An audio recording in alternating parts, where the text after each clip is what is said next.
So we're here at the location in Turnout that on the morning of the 23rd of December 1996 a woman was discovered here inside this gate, a French lady by the name of Sophie Toscan du Plantier. There's been years and years of investigations and reviewings of the supposed murder of Sophie. However, there's a scenario that needs to be seriously considered in reference to how the woman came to die.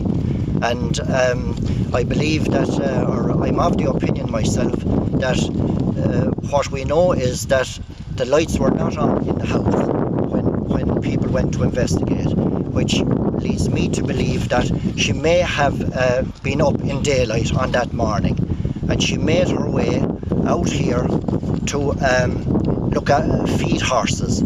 And if we take a scan around there, we have horses immediately behind us here. We'll see them there coming into view shortly. This is many years on now, and horses were here close to the house at that time.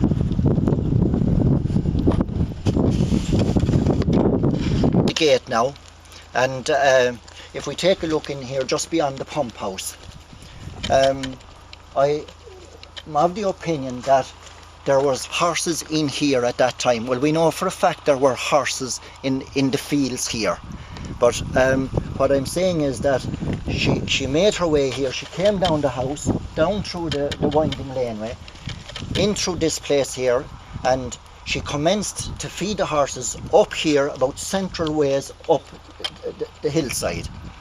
And it was at this point that she suffered bites to her hands and to her fingers.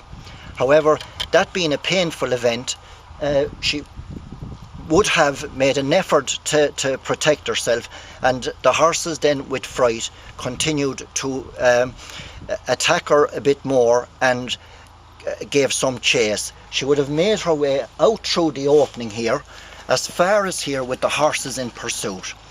And it was at this point she suffered the fatal injuries.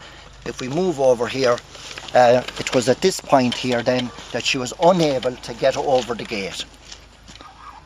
We know for a fact there was some blood on the gate, and it's my view that she made an effort or an attempt to get over and climb over the gate out of the way. Unfortunately, she was pulled back. Unfortunate lady succumbed to the injuries, and in particular to the severe head injury suffered by the kicks. In order to develop the hypothesis or the theory that the aforementioned chat we had up at where the Sophie was found, here I have a little display, quite I suppose gruesome to one extent, but maybe crude. So if we come to some of the injuries, could be accounted for by these teeth here. Now, this little groove here is known as Galvin's groove.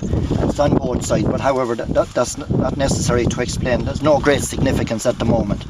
But these teeth the marks went unrecognised, and so a number of these marks, in particular abrasions, were discovered on the woman.